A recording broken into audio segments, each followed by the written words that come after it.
G'day, I'm Paul. The Isuzu MU-X, it's kind of the Swiss Army knife of SUVs. It tows, it goes off-road, and it transports 7 people. But it's getting a little bit old now. There's a new one coming. We haven't seen it yet. So is this one worth buying, the current generation? This is the top specification LST model. It's priced at just over $57,000. It competes with cars like the Ford Everest, the Toyota Fortuner, the Mitsubishi Pajero Sport. Today we're going to do a detailed everyday driving review. We're not going to do any off-roading or towing. This will just be what this car is like to live with day to day. If you do want to skip ahead to other parts of this review, use the time codes on the screen there, or if you're on YouTube, use the chapters below. And if you haven't done so already, I'd love it if you could hit subscribe and also press the bell icon, because that's going to tell you every single time we publish a new review. Let's talk exterior. So you've got 7 colors to choose from, and all but white is an extra $500. What about the styling? Looks pretty good, I reckon. It's nice and aggressive. There's a whole stack of chrome there, which makes it stand out a little bit. But here's some interesting facts for off-roading. 230 millimeters of ground clearance. That's the height you can reach before you hit something under it. If you do hit something under it, this has a 2mm steel plate protecting the front end of the car. It is pretty impressive compared to some of the competitors in this segment. The approach angle is 24 degrees, departure angle is 25.1 degrees. So it is a certified off-roader in that sense. Full LED headlights with LED daytime running lights, that look pretty good. Fog lights, front and rear parking sensors, and let's jump around here to the wheels. You've got 18-inch alloy wheels, and you can see some of that protection over here for the car's components. This is what's going to make this good and rugged off-road. I love the design of the wheels. Nice reflective chrome there against the black, so they look really cool. 300mm discs at the front, and then unlike the D-Max, which is the ute that this is based on, the rear has disc brakes as well, 318mm in size. So you get proper stopping power, and the rear also has coil spring suspension instead of leaf springs. Let's have a look at the rest of the car. Good side steps here. Can they hold my weight? Just pretty impressive. Chrome wing mirrors. You get roof rails, privacy glass over here, LED tail lights. You've got a sort of spoiler type thing on the rear, shark fin antenna, and then 3,000 kilo towing capacity. Keep in mind as well, this has a 300 kilogram downball weight. A lot of people that buy this car are going to do a lot of towing, so it is important to have a downball weight that is around 10% of your maximum braked towing capacity. Let's talk interior. It is basic, the definition of, but that's a good thing because this is a rugged, a rough and tumble SUV. So there's a lot of hard surfaces around the place, and it just does what it says on the box. They try and break up all the black with this silver colored varnish around the sides, and then this is kind of old school. This was in the original Holden Colorado, and that then got updated with a brand new section down the bottom. So this is now a couple of generations old. There is a new MU-X coming. The new D-Max was released late last year, and that means an MU-X will follow. We haven't seen it yet, so this is about as modern as it gets. How hard are these surfaces though? We actually have a tool to test that. It is called a hardness tester. We joke because, you know, only motoring journalists care about how soft a soft touch material is, but we've got a tool that does it now. Measures from 0 to 100, where 0 is soft and 100 is hard. So let's give this a crack on the dashboard up the top here. Wow, that's pretty much maxing it out there, 98.5. Now this surface here is softer. Let's give that a shot. Okay, that's really soft in there. And what about the center armrest? We'll try that as well. That's pretty soft too. So anyway, that's just a bit of fun, but it gives you an idea of the different surfaces they have here across the car. What about build quality? Well, it all actually feels pretty good. We've driven a fair few of these, the D-Maxes and the MU-Xs. You'll get stuff like that. It's a really wonky center console lid, but for the most part, it feels really good. Let's talk about infotainment. It's going to be a short discussion because this infotainment system is pretty poor. It's an 8-inch screen and it looks good on the face of it, but there is really nothing going on here. There's no Apple CarPlay, no Android Auto, no voice recognition. It is super, super basic, but I'll quickly walk you through it. This is the home screen. You have shortcut buttons down the bottom to skip between songs. Back, home, you've got a slot under here for the memory card for the map system, and then volume up and down. In the media menu, you have AM, FM, you have a disc player, USB, iPod, auxiliary, you can stream Bluetooth audio, and then HDMI. On the navigation menu, the navigation system is reasonable. It's pretty quick, does everything that it needs to do. Nothing too fancy, but it is a good thing if you are stuck in the middle of nowhere. Phone menu for your Bluetooth connectivity. You can manually dial numbers or dial contacts. You can switch the display off entirely if you want it to be dark. And then finally you have settings menu for the car and also an eco menu. Don't know what it does or what it's for, just shows you your fuel economy and your history. It really is pretty basic and sometimes doesn't like the button pushes. Enough about infotainment. Let's look at the rest of the features you get in the Isuzu MU-X. So single zone automatic climate control, but you do have blowers for the second row. You can activate those by pressing this just here. No automatic headlights, no automatic wipers, no automatic rear vision mirror. There really isn't a great deal to talk about here, but you do get an 8-speaker stereo with live surround sound speakers built into the roof. Kind of pointless, but kind of cool at the same time. You also get 3 USB ports, 3 12-volt outlets, and 2 of those USB ports are 2.1 amps for fast charging. And then really, I mean, what else have we got? Electric windows, electric mirrors, they fold. Really isn't a great deal going on here. Leather, ribbed seats for your comfort. And that's about it. Oh yeah, the key. Almost forgot about that. This is what it looks like. Isuzu down the bottom there, lock, unlock, and nothing on the back. It's a proximity sensing key, so you just leave it in your pocket, grab the door handle, and then once you hop in, you hit the push button, start. Okay, practicality. This is a family car. How practical is it? How much storage do you have? Let's start off with the phone. Easily fits in there, and you can pretty much squeeze it down the front here. Obviously, no wireless phone charging. Why would it have wireless phone charging? Bottle storage. Fits in both of those slots, and then inside the door you can store a bottle as well. If you want to put your bottle somewhere else, you can pop it in front of the air vent there to keep it cool or warm. There are 12 cup holders in total in this car. That's pretty impressive. Have a look down here. You've got another tray, then you've got another hidey hole, a really decent sized center console, and then you have, watch this, glove box down here. Not very big once you put the manual in there, but you've got another slot in here with a 12-volt outlet, and then this roof one, which is almost impossible to open. You kind of have to ask nicely and be patient with it. Actually, hold on, let's do this. I'm determined now. You have to push it down while lifting it. It's virtually impossible. And then you can fit like a wallet or something in there, and then sunglass storage as well. So as a family car, this has plenty of storage space. The steering wheel sits nicely in the hand. I wish there was some reach adjustment. You can only go up and down. You can't go in and out.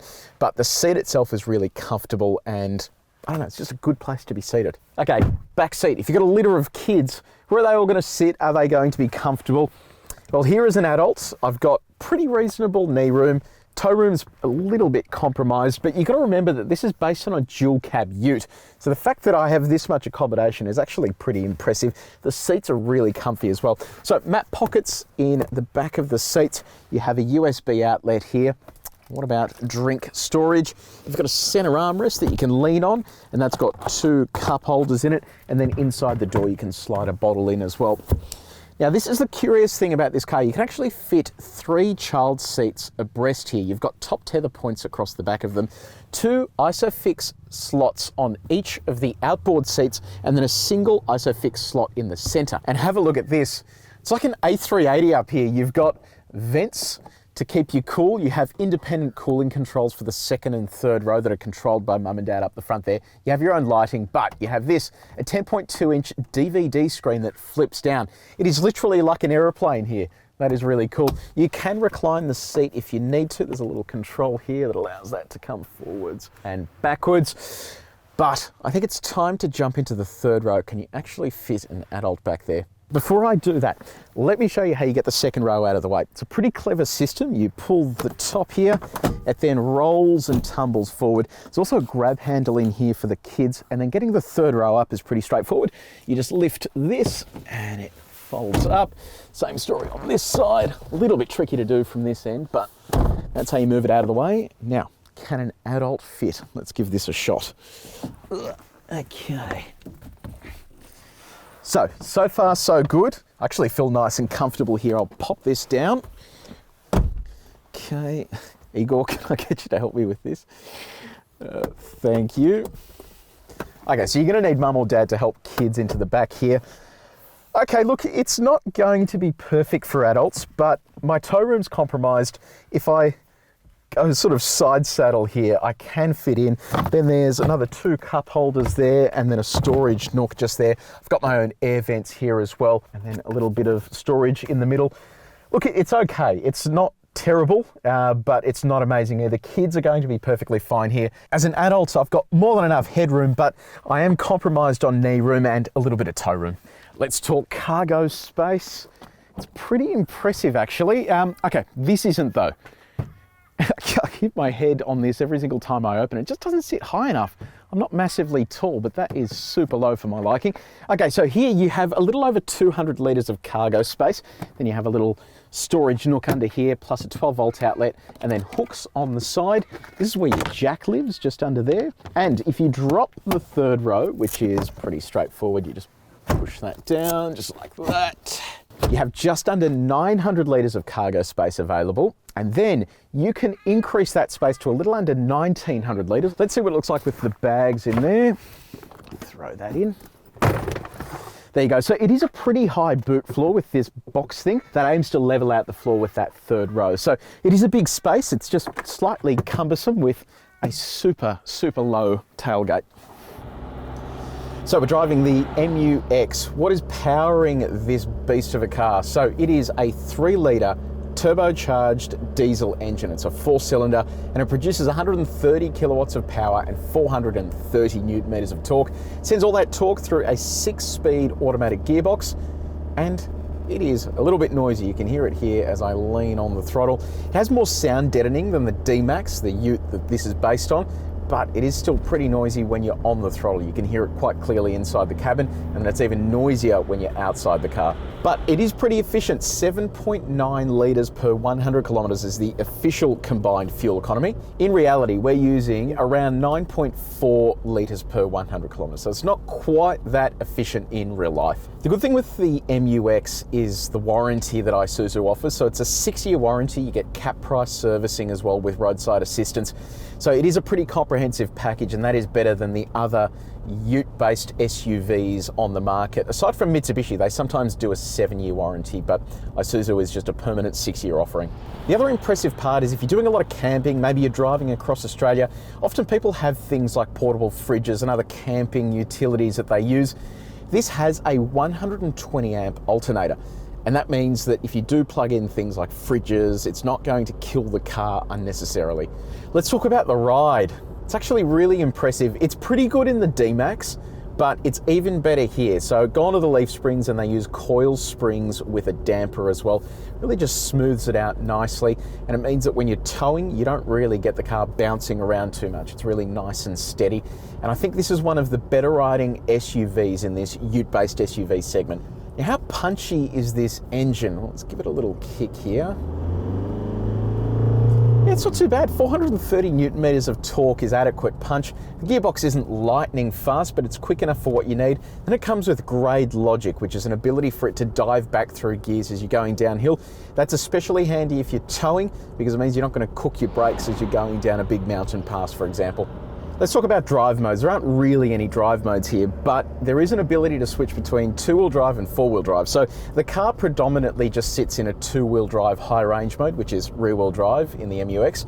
You can then flick it over to 4 high up to around 100 kilometers an hour, and it will switch on the fly. But keep in mind that you shouldn't use 4-wheel drive high range on a sealed surface. If you use it on something like a tarmac that isn't a slippy surface like gravel or grass, you're going to bind up the transmission, and that's going to cause issues down the track. Same story with low range. You need to come to a complete stop for that, and you can't use that on a sealed surface. It doesn't have a rear differential lock, so it does mean that if you are doing any off-roading, you will be compromised a little bit there. A lot of people fit a rear differential lock to these as an aftermarket addition, and that's probably worth considering if you are going to be doing off-road driving or any trekking off-road while you go on your travels. Let's talk steering quickly.